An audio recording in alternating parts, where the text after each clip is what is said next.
جنت اور اہل جنت۔ کتاب و سنت کی روشنی میں قرآنی آیات اور احادیث نبویہ صلی اللہ علیہ وآلہ وسلم کی روشنی میں جنت اور اہل جنت سے متعلق تفصیلی معلومات پر مشتمل دلوں میں جنت کا شوق اور اس کے حصول کے لیے عملی جد و جہد کا ولولہ پیدا کرنے والی ایک منفرد کتاب۔ تالیف علامہ ابن قیم الجوزیہ رحمۃ اللہ علیہ، متوفی 751 ہجری۔ ترجمہ و تلخیص مولانا خورشید انور ندوی مدنی، دارالعلوم سبیل السلام، مدینۃ العلم، حیدرآباد، الہند۔ جنت کو جنتیوں کے نام لکھ دیا جائے گا۔ اللہ تعالیٰ کا ارشاد ہے، کلا انا کتاب الابرار لفی علیین وما ادراک ما علیون کتاب مرقوم یشہدہ المقربون۔ المطففین 18-21۔ ہرگز نہیں، ایسا نہیں کہ جزا و سزا نہ ہو، بے شک نیکوکاروں کا نامہ اعمال علیین میں رہے گا۔ اور آپ کو کیا خبر کہ علیین والا نامہ عمل ہے کیا چیز؟ نشان کیا ہوا رجسٹر جس کو مقرب فرشتے دیکھتے ہیں۔ اس آیت کریمہ سے معلوم ہوا کہ اللہ تعالیٰ نیک لوگوں کو لکھا ہوا پروانہ دے گا اور وہ حقیقتاً لکھا ہوا ہوگا۔ اللہ تعالیٰ نے نیک لوگوں کے پروانے کے بارے میں بھی کہا ہے کہ وہ لکھا ہوا ہوگا اور مقرب فرشتے اور انبیاء علیہم السلام اس کو دیکھیں گے۔ فجار کے نامہ اعمال کے بارے میں یہ خصوصیت نہیں بیان کی۔ اس کی وجہ ظاہر ہے کہ اللہ تعالیٰ اس کے ذریعے اہل صلاح و تقویٰ کی عزت و منزلت کو واضح کرنا چاہتا ہے۔ جس طرح دنیا کے بادشاہ وَلِلَّهِ الْمَثَلُ الْأَعْلَىٰ کرتے ہیں کہ جن امراء سے ان کو خاص تعلق ہوتا ہے وہ ان کے لیے کوئی چیز لکھتے ہیں، پھر اس کی تشہیر اور اعلان کرتے ہیں۔ امام احمد رحمہ اللہ نے اپنی مسند میں اور ابن حبان رحمہ اللہ اور ابو عوانہ اسفرائینی رحمہ اللہ نے اپنی اپنی صحیح میں حضرت ابن عازب رضی اللہ عنہ سے نقل کیا ہے۔ فرماتے ہیں، ہم لوگ رسول اللہ صلی اللہ علیہ وآلہ وسلم کے ہمراہ ایک جنازہ میں نکلے۔ رسول اللہ صلی اللہ علیہ وآلہ وسلم ایک قبر کے پاس بیٹھ گئے اور ہم بھی آپ صلی اللہ علیہ وآلہ وسلم کے ارد گرد بڑی خاموشی کے ساتھ بیٹھ گئے۔ ایسا لگ رہا تھا کہ ہمارے سروں پر پرندے بیٹھے ہوں۔ اس وقت قبر کی لحد بنائی جا رہی تھی۔ حضرت صلی اللہ علیہ وآلہ وسلم نے یہ دعا کی، میں عذاب قبر سے اللہ کی پناہ مانگتا ہوں۔ آپ صلی اللہ علیہ وآلہ وسلم نے 3 مرتبہ یہی فرمایا۔ پھر آپ صلی اللہ علیہ وآلہ وسلم نے ارشاد فرمایا، جب مومن بندہ دنیا سے رخصت ہوتا ہے اور آخرت کی طرف منتقل ہوتا ہے تو اس کے پاس حسین و جمیل فرشتے آتے ہیں، ایسا لگتا ہے کہ ان کے چہرے سورج ہیں۔ ہر فرشتے کے ساتھ کفن اور حنوط ایک قسم کی خوشبو ہوتی ہے۔ پھر وہ اس کی حد نگاہ تک بیٹھ جاتے ہیں۔ پھر موت کا فرشتہ آتا ہے یہاں تک کہ اس کے سر کے پاس بیٹھتا ہے اور اس سے کہتا ہے، اے مطمئن نفس، اللہ تعالیٰ کی مغفرت اور خوشنودی کی طرف روانہ ہو جا۔ آپ صلی اللہ علیہ وآلہ وسلم نے فرمایا کہ اس کی روح اس طرح جسم سے نکل جاتی ہے جس طرح پانی کا قطرہ مشک کے دہانے سے۔ فرشتہ اس کو لیتا ہے اور پلک جھپکتے ہی اس کو اس کفن اور حنوط میں رکھ دیتا ہے۔ اس سے ایسی خوشبو آتی ہے جو پوری دنیا کی سب سے اچھی مشک میں بھی نہیں ہوتی۔ آپ صلی اللہ علیہ وآلہ وسلم نے فرمایا، پھر فرشتے اس کو لے کر اوپر جاتے ہیں اور جن فرشتوں سے بھی ان کا گزر ہوتا ہے وہ پوچھتے ہیں، یہ کون سی پاکیزہ روح ہے؟ وہ کہتے ہیں، فلاں ابن فلاں، اور اس کا سب سے اچھا نام لیتے ہیں جس سے اس کو دنیا میں پکارا جاتا تھا۔ اس طرح اس کو لے کر وہ آسمان دنیا تک پہنچ جاتے ہیں اور اس کے لیے دروازہ کھلواتے ہیں۔ دروازہ کھول دیا جاتا ہے اور ہر آسمان کے مقرب فرشتے اس کے ساتھ ساتھ جاتے ہیں، یہاں تک کہ وہ سب اس کو لے کر اس آسمان پر پہنچتے ہیں جہاں اللہ تعالیٰ ہے۔ اللہ تعالیٰ ارشاد فرماتا ہے، میرے بندے کا ٹھکانہ علیین میں لکھ دو اور اس کو زمین پر لوٹا دو، اس لیے کہ میں نے ان کو اسی سے پیدا کیا اور ان کو اسی میں لوٹاؤں گا اور پھر اسی سے ان کو نکالوں گا۔ آپ صلی اللہ علیہ وآلہ وسلم نے فرمایا، اس کے بعد اس کی روح اس کے جسم میں لوٹا دی جاتی ہے۔ اس کے پاس 2 فرشتے آتے ہیں، وہ اس کو بٹھاتے ہیں اور اس سے کہتے ہیں کہ تیرا رب کون ہے؟ وہ کہتا ہے میرا رب اللہ ہے۔ پھر وہ دوسرا سوال یہ کرتے ہیں کہ تیرا دین کیا ہے؟ وہ کہتا ہے کہ میرا دین اسلام ہے۔ پھر وہ اس سے پوچھتے ہیں اس آدمی کا نام کیا ہے جس کو تمہارے درمیان نبی بنا کر بھیجا گیا؟ وہ کہتا ہے کہ اللہ کے رسول صلی اللہ علیہ وآلہ وسلم ہیں۔ وہ کہتے ہیں کہ تمہیں اس کا علم کیسے ہوا؟ وہ کہتا ہے کہ میں نے اللہ کی کتاب کو پڑھا اور میں اس پر ایمان لایا اور اس کی تصدیق کی۔ آپ صلی اللہ علیہ وآلہ وسلم نے فرمایا، اس کے بعد آسمان سے ایک منادی ندا لگاتا ہے کہ میرے بندے نے سچ کہا، لہٰذا اس کے لیے جنت کا بستر بچھا دو اور اس کو جنت کے کپڑے پہنا دو اور اس کے لیے جنت کا دروازہ کھول دو۔ آپ صلی اللہ علیہ وآلہ وسلم نے فرمایا، چنانچہ اس کے بعد جنت کی خوشبو اور ہوا آنا شروع ہو جاتی ہے اور اس کی قبر کو تا حد نگاہ وسیع کر دیا جاتا ہے۔ آپ صلی اللہ علیہ وآلہ وسلم نے فرمایا، اس کے بعد ایک خوب روح، خوش لباس اور اچھی خوشبو والا آتا ہے اور کہتا ہے، تم خوشخبری حاصل کرو، یہ وہ دن ہے جس کا تم سے وعدہ کیا جاتا تھا۔ وہ اس سے کہتا ہے تم کون ہو؟ تمہارا چہرہ خیر لانے والا چہرہ ہے۔ وہ کہتا ہے کہ میں تمہارا نیک عمل ہوں۔ وہ کہتا ہے اے میرے رب قیامت قائم کر دے، اے میرے رب قیامت قائم کر دے تاکہ میں اپنے اہل و عیال اور مال کی طرف لوٹ جاؤں۔ آپ صلی اللہ علیہ وآلہ وسلم نے فرمایا، اور کافر بندہ جب دنیا سے رخصت ہوتا ہے اور آخرت کی طرف روانہ ہوتا ہے تو اس کے پاس کالے چہرے والے فرشتے اترتے ہیں، ان کے ساتھ ایک ٹاٹ ہوتا ہے، وہ تا حد نگاہ اس کے سامنے بیٹھ جاتے ہیں۔ پھر ملک الموت آتا ہے اور اس کے سر کے پاس بیٹھ جاتا ہے اور کہتا ہے کہ اے خبیث روح، اللہ کی ناراضگی اور غصہ کی طرف روانہ ہو۔ آپ صلی اللہ علیہ وآلہ وسلم نے فرمایا، وہ روح اس کے جسم میں ادھر ادھر بھاگتی ہے، وہ اس کو اس طرح نکالتا ہے جس طرح گوشت بھوننے کی سیخ کو بھیگی ہوئی روئی سے نکالا جاتا ہے۔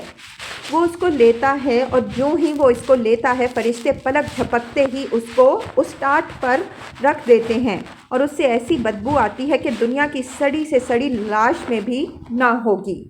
وہ اس کو لے کر اوپر چڑھتے ہیں، ان کا گزر فرشتوں کی جس جماعت سے ہوتا ہے وہ کہتے ہیں یہ کون سی خبیث روح ہے؟ وہ کہتے ہیں یہ فلاں بن فلاں ہے، اور اس کا سب سے برا نام لیتے ہیں جو دنیا میں لیا جاتا تھا۔ اس طرح وہ اس کو دنیا کے آسمان تک لے جاتے ہیں۔ اس کے لیے دروازہ کھلوایا جاتا ہے لیکن دروازہ نہیں کھولا جاتا۔ پھر آپ صلی اللہ علیہ وآلہ وسلم نے یہ آیت پڑھی، لا تفتح لهم ابواب السماء ولا يدخلون الجنة حتى يلج الجمل في سم الخياط۔ ان کے مشرکین کے لیے آسمان کے دروازے نہیں کھولے جائیں گے اور وہ جنت میں داخل نہ ہو سکیں گے یہاں تک کہ اونٹ سوئی کے ناکے میں داخل ہو جائے۔ پھر اللہ تعالیٰ فرماتا ہے کہ اس کا اعمال نامہ سجین، دوزخیوں کے نام کا دفتر میں لکھ دو جو نچلی زمین پر ہے، چنانچہ اس کی روح کو وہیں سے یوں ہی پھینک دیا جاتا ہے۔ پھر رسول اللہ صلی اللہ علیہ وآلہ وسلم نے یہ آیت پڑھی، وَمَن يُشْرِكْ بِاللَّهِ فَكَأَنَّمَا خَرَّ مِنَ السَّمَاءِ فَتَخْطَفُهُ الطَّيْرُ أَوْ تَهْوِي بِهِ الرِّيحُ فِي مَكَانٍ سَحِيقٍ۔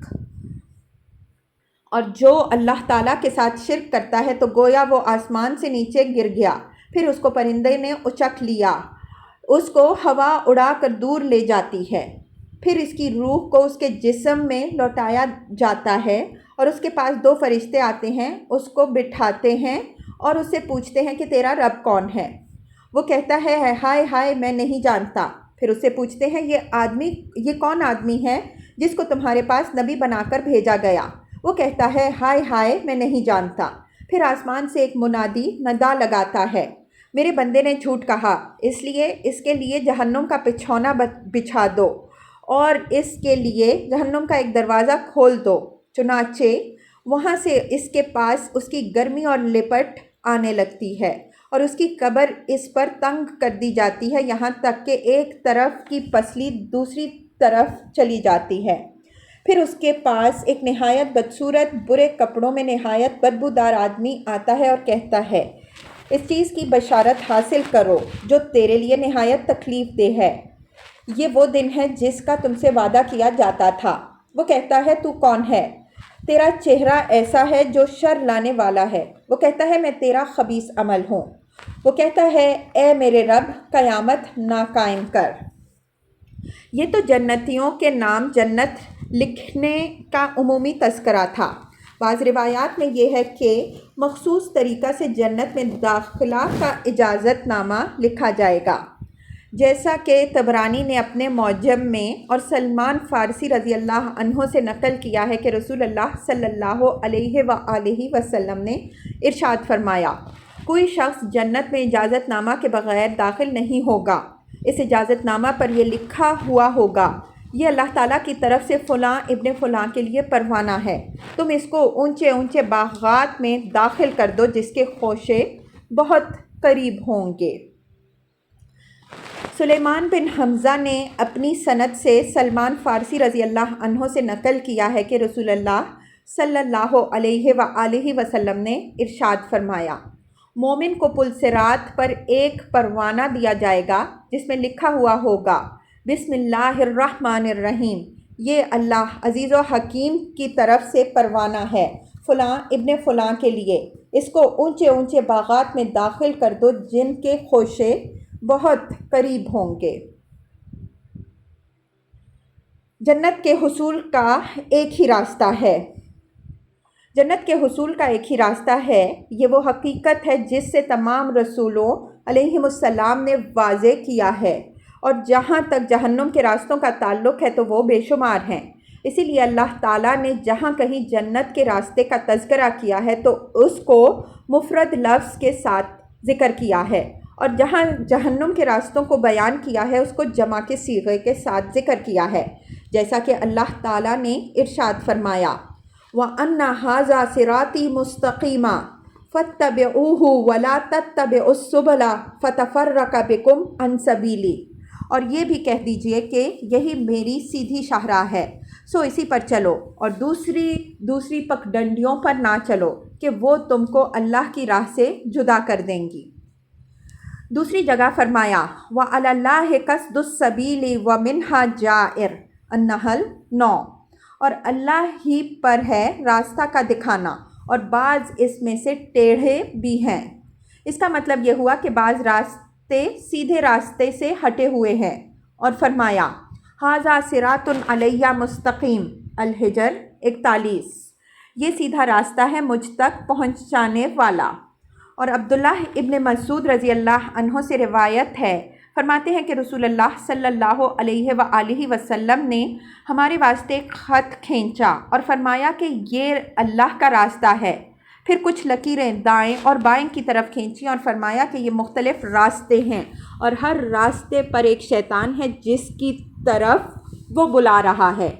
پھر آپ صلی اللہ علیہ وآلہ وسلم نے یہ آیت پڑھی، وَأَنَّ هَٰذَا صِرَاطِي مُسْتَقِيمًا فَاتَّبِعُوهُ وَلَا تَتَّبِعُوا السُّبُلَ فَتَفَرَّقَ بِكُمْ عَن سَبِيلِهِ انعام 153۔ اور یہ بھی کہہ دیجئے کہ یہی میری سیدھی شاہراہ ہے، سو اسی پر چلو اور دوسری پگڈنڈیوں پر نہ چلو کہ وہ اللہ کی راہ سے جدا کر دیں گی۔ اگر اس پر کوئی اعتراض کرے کہ اللہ تعالیٰ نے ایک جگہ خیر و سلامتی کے راستے کو جمع کے صیغے کے ساتھ ذکر کیا ہے، چنانچہ فرمایا، قد جاءکم من اللہ نور و کتاب مبین یہدی بہ اللہ من اتبع رضوانہ سبل السلام، المائدہ 15-16۔ تمہارے پاس اللہ تعالیٰ کی طرف سے ایک روشنی اور واضح کتاب آ چکی ہے، اللہ تعالیٰ اس کے ذریعے ان لوگوں کو سلامتی کے راستے دکھاتا ہے جو اس کی خوشنودی کے طلبگار ہوتے ہیں۔ اس کا جواب یہ ہے کہ وہ راستے ایک راستہ کے اندر آ کر مل جاتے ہیں، ان کی مثال ایسی ہے جیسے ایک شاہراہ عام ہو اور مختلف چھوٹے چھوٹے راستے اس میں آ کر مل جاتے ہوں۔ سلامتی کے راستوں سے مراد ایمان کے شعبے ہیں جس طرح درخت کا ایک تنا ہوتا ہے اور اس کی مختلف شاخیں ہوتی ہیں۔ امام بخاری رحمہ اللہ نے اپنی صحیح میں حضرت جابر رضی اللہ عنہ سے روایت کی ہے کہ کچھ فرشتے نبی کریم صلی اللہ علیہ وآلہ وسلم کے پاس آئے۔ ان میں سے ایک نے کہا، یہ رسول اللہ صلی اللہ علیہ وآلہ وسلم سوئے ہوئے ہیں۔ کسی نے کہا، آنکھ تو سوئی ہوئی ہے، دل جاگا ہوا ہے۔ پھر انہوں نے کہا، ان کی کوئی مثال بیان کرو۔ انہوں نے کہا، ان کی مثال اس شخص کی سی ہے جس نے ایک گھر بنایا، پھر دعوت عام کی اور ایک شخص کو دعوت دینے کے لیے بھیجا، تو جو شخص اس دعوت دینے والے کی آواز پر لبیک کہے گا وہ اس گھر میں داخل ہوگا اور اس دعوت میں شامل ہوگا، اور جو شخص اس کی آواز پر لبیک نہ کہے گا نہ اس گھر میں داخل ہوگا نہ اس کی دعوت میں شامل ہوگا۔ پھر انہوں نے کہا کہ ان کے لیے اس سے مراد واضح کرو۔ ان میں سے ایک نے کہا، آنکھ سوئی ہوئی ہے اور دل بیدار ہے۔ گھر سے مراد جنت، دعوت دینے والے سے مراد محمد صلی اللہ علیہ وآلہ وسلم ہے۔ جس نے محمد صلی اللہ علیہ وآلہ وسلم کی اطاعت کی تو اس نے اللہ کی اطاعت کی، اور جس نے محمد صلی اللہ علیہ وآلہ وسلم کی نافرمانی کی اس نے اللہ کی نافرمانی کی، اور محمد صلی اللہ علیہ وآلہ وسلم نے لوگوں کے درمیان فرق ظاہر کیا ہے۔ بخاری کتاب الاعتصام۔ امام ترمذی رحمہ اللہ نے صحیح سند کے ساتھ عبداللہ بن مسعود رضی اللہ عنہ کی روایت نقل کی ہے کہ رسول اللہ صلی اللہ علیہ وآلہ وسلم نے ہم کو عشاء کی نماز پڑھائی۔ نماز سے فراغت کے بعد آپ صلی اللہ علیہ وآلہ وسلم میرا ہاتھ پکڑ کر مجھ کو بطحائے مکہ تک لے گئے۔ وہاں آپ صلی اللہ علیہ وآلہ وسلم نے مجھے بٹھا دیا، پھر میرے ارد گرد ایک لکیر کھینچ دی اور فرمایا، اس لکیر سے نہ ہٹنا، تمہارے پاس کچھ لوگ آئیں گے، تم ان سے بات نہ کرنا، وہ بھی تم سے بات نہیں کریں گے۔ یہ کہہ کر آپ صلی اللہ علیہ وآلہ وسلم چلے گئے۔ میں اپنی لکیر میں بیٹھا ہوا تھا کہ کچھ لوگ میرے پاس آئے، گویا کہ وہ ذاتی سندھ کے باشندے ہوں۔ ان کے بال ہی ان کے جسم تھے، مجھے نہ ان کا سطر نظر آ رہا تھا نہ کھال۔ وہ میرے پاس آ رہے تھے مگر اس لکیر سے آگے نہیں بڑھ پا رہے تھے، پھر واپس آپ صلی اللہ علیہ وآلہ وسلم کے پاس پہنچ جاتے تھے۔ اسی طرح رات کے اخیر حصے تک ہوتا رہا۔ پھر رسول اللہ صلی اللہ علیہ وآلہ وسلم میرے پاس آئے، میں اس وقت بیٹھا ہوا تھا۔ آپ صلی اللہ علیہ وآلہ وسلم نے مجھ سے فرمایا، آج رات مجھ کو خواب دکھایا گیا۔ پھر آپ صلی اللہ علیہ وآلہ وسلم لکیر میں داخل ہو گئے اور میری ران کا تکیہ لگا کر سو گئے۔ آپ صلی اللہ علیہ وآلہ وسلم جب سوتے تو خراٹے لیتے، میں بیٹھا ہوا تھا اور رسول اللہ صلی اللہ علیہ وآلہ وسلم میری ران کا تکیہ لگائے ہوئے تھے۔ کیا دیکھتا ہوں کہ کچھ لوگ آئے، ان پر سفید لباس تھا، وہ اتنے حسین تھے کہ اللہ ہی ان کے حسن کو جانتا ہے۔ وہ میرے پاس پہنچے، ان میں سے کچھ تو آپ صلی اللہ علیہ وآلہ وسلم کے سرہانے بیٹھ گئے اور کچھ آپ صلی اللہ علیہ وآلہ وسلم کے پاؤں کے پاس۔ پھر انہوں نے کہا، ہم نے کبھی ایسے شخص کو نہیں دیکھا جس کو اس نبی کی طرح علم دیا گیا ہو۔ اس کی دونوں آنکھیں سو رہی ہیں اور اس کا دل بیدار ہے۔ اس کی کوئی مثال بیان کرو۔ اس کی مثال اس سردار کی سی ہے جس نے کوئی محل بنایا، پھر اس نے کھانے کی دعوت دی، تو جو شخص اس کی دعوت قبول کرے گا وہ اس کا کھانا کھائے گا، اور جو شخص اس کی دعوت قبول نہیں کرے گا بادشاہ اس کو سزا دے گا۔ پھر وہ لوگ چلے گئے اور آپ صلی اللہ علیہ وآلہ وسلم بیدار ہو گئے۔ آپ صلی اللہ علیہ وآلہ وسلم نے فرمایا، کیا تم نے سنا ان لوگوں نے کیا کہا، اور کیا تم جانتے ہو وہ کون ہیں؟ میں نے کہا، اللہ اور اس کا رسول صلی اللہ علیہ وآلہ وسلم زیادہ بہتر جانتا ہے۔ آپ صلی اللہ علیہ وآلہ وسلم نے فرمایا، وہ فرشتے تھے۔ پھر آپ صلی اللہ علیہ وآلہ وسلم نے فرمایا، کیا تم جانتے ہو کہ انہوں نے جو مثال بیان کی ہے اس کا مطلب کیا ہے؟ میں نے کہا، اللہ زیادہ بہتر جانتا ہے۔ آپ صلی اللہ علیہ وآلہ وسلم نے فرمایا، اس کا مطلب یہ ہے کہ اللہ نے جنت بنائی اور اپنے بندوں کو اس کی طرف بلایا، تو جو اس کی بات مانے گا وہ جنت میں داخل ہوگا، اور جو اس کی بات نہیں مانے گا وہ اس کو عذاب دے گا۔ جنت کے درجے۔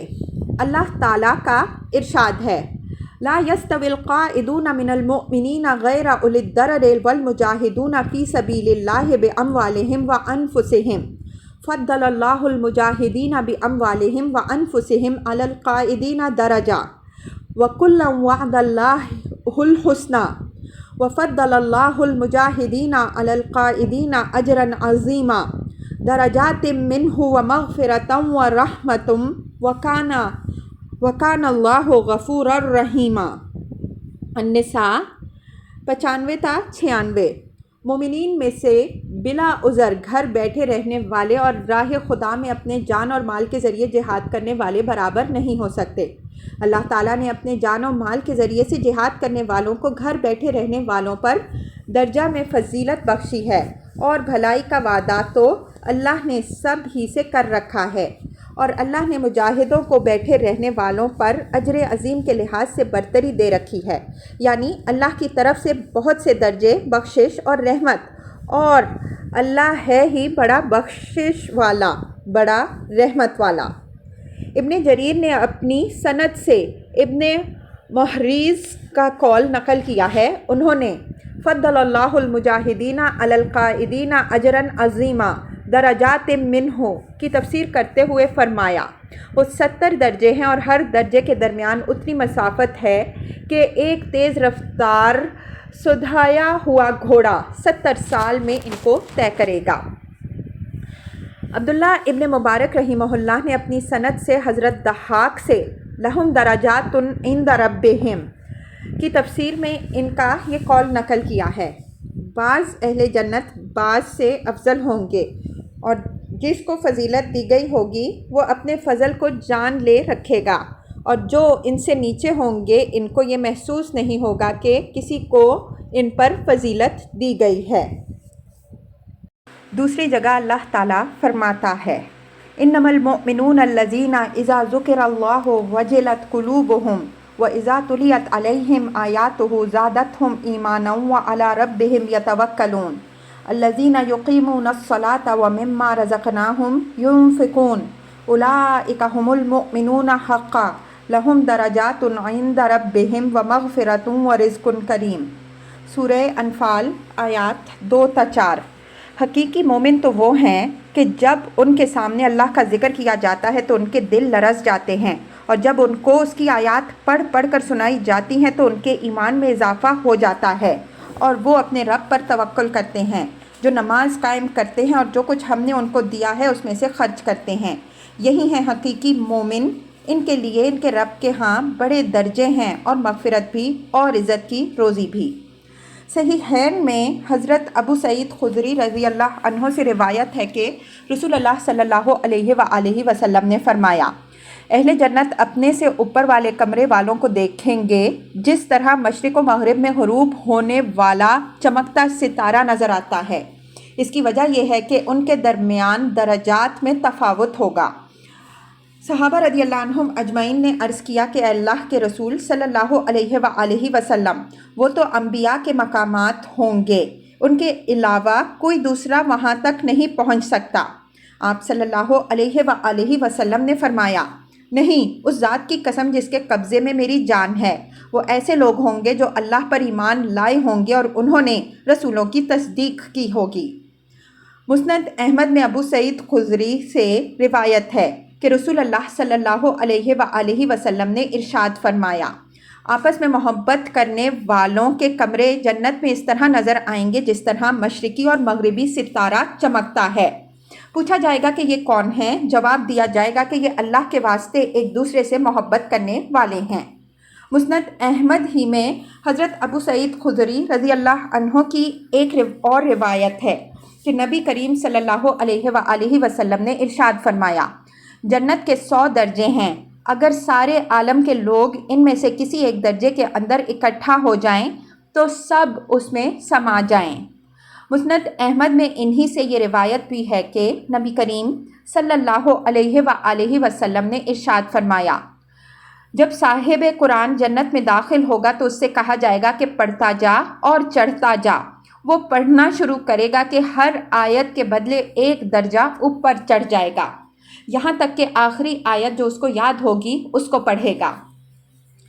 یہ اس بات کی صریح دلیل ہے کہ جنت کے درجے 100 سے زیادہ ہیں۔ اور جہاں تک بخاری میں ابو ہریرہ رضی اللہ عنہ کی روایت کا تعلق ہے، جس میں رسول اللہ صلی اللہ علیہ وآلہ وسلم کا ارشاد نقل کیا گیا ہے کہ جنت میں 100 درجے ہیں جو اللہ تعالیٰ نے اس کے راستے میں جہاد کرنے والوں کے لیے تیار کیے ہیں۔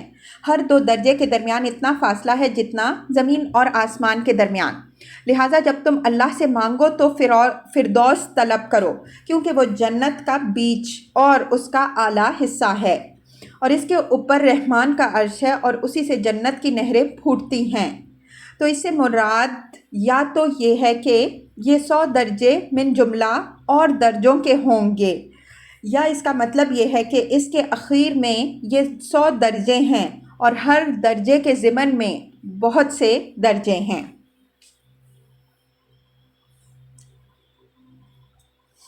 جنت کا سب سے اعلیٰ درجہ اور اس کا نام۔ امام مسلم رحمہ اللہ نے اپنی صحیح میں حضرت عمر بن عاص رضی اللہ عنہ سے نقل کیا ہے کہ انہوں نے نبی کریم صلی اللہ علیہ وآلہ وسلم کو فرماتے سنا، جب تم مؤذن کی اذان سنو تو تم بھی اسی طرح کہو جس طرح وہ کہتا ہے، پھر مجھ پر درود و سلام بھیجو، کیونکہ جو مجھ پر ایک بار درود بھیجے گا اللہ تعالیٰ اس پر 10 رحمت نازل کرے گا۔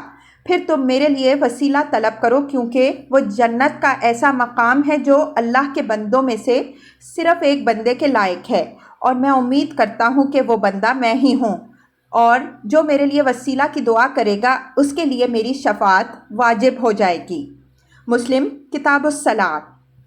صحیحین میں حضرت جابر رضی اللہ عنہ سے روایت ہے، فرماتے ہیں کہ رسول اللہ صلی اللہ علیہ وآلہ وسلم نے ارشاد فرمایا، جو شخص اذان سن کر یہ دعا کرے، اللہم رب ھذہ الدعوۃ التامہ والصلاۃ القائمہ آت محمد الوسیلۃ والفضیلہ وبعثہ مقاما محمودا الذی وعدتہ۔ بخاری کتاب الاذان، مسلم کتاب الصلاۃ۔ اے اللہ، اس مکمل پکار اور قائم شدہ نماز کے رب، محمد صلی اللہ علیہ وآلہ وسلم کو وسیلہ اور فضیلت عطا فرما، اور ان کو اس مقام محمود پر پہنچا دے جس کا تو نے ان سے وعدہ کیا ہے، تو اس کے لیے قیامت کے دن میری شفاعت واجب ہو جائے گی۔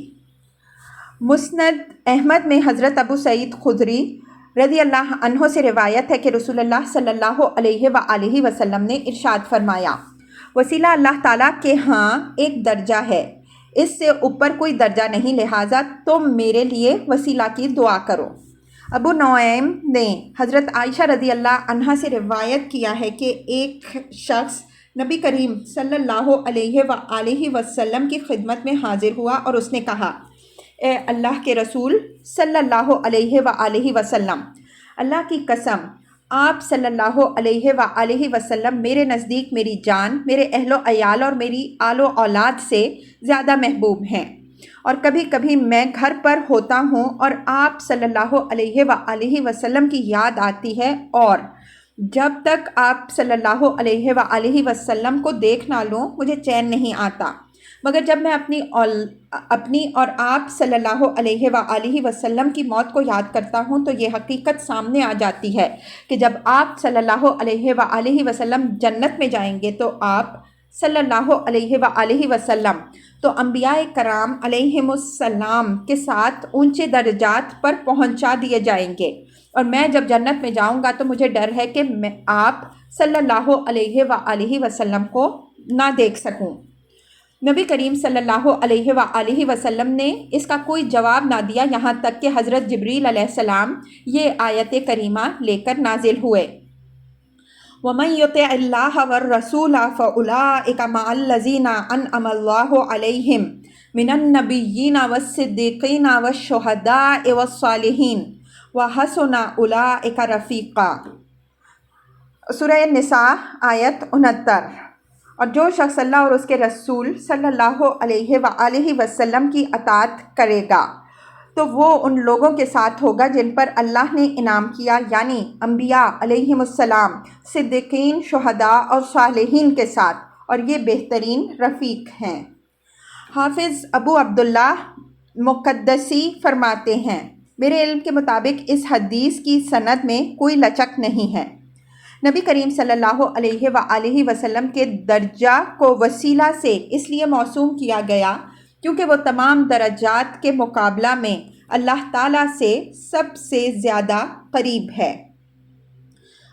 وسیلہ فعیلہ کے وزن پر ہے اور وہ وصلتن بمعنی قرب سے ماخوذ ہے۔ عربی شاعر لبید نے کہا، بلا کل ذی راء الی اللہ واصل، کیوں نہیں، ہر عقل مند شخص اللہ سے قرب حاصل کرنے والا ہے۔ وسیلہ قرب کے معنی میں ہے، اس پر یہ آیت کریمہ بھی دلالت کرتی ہے۔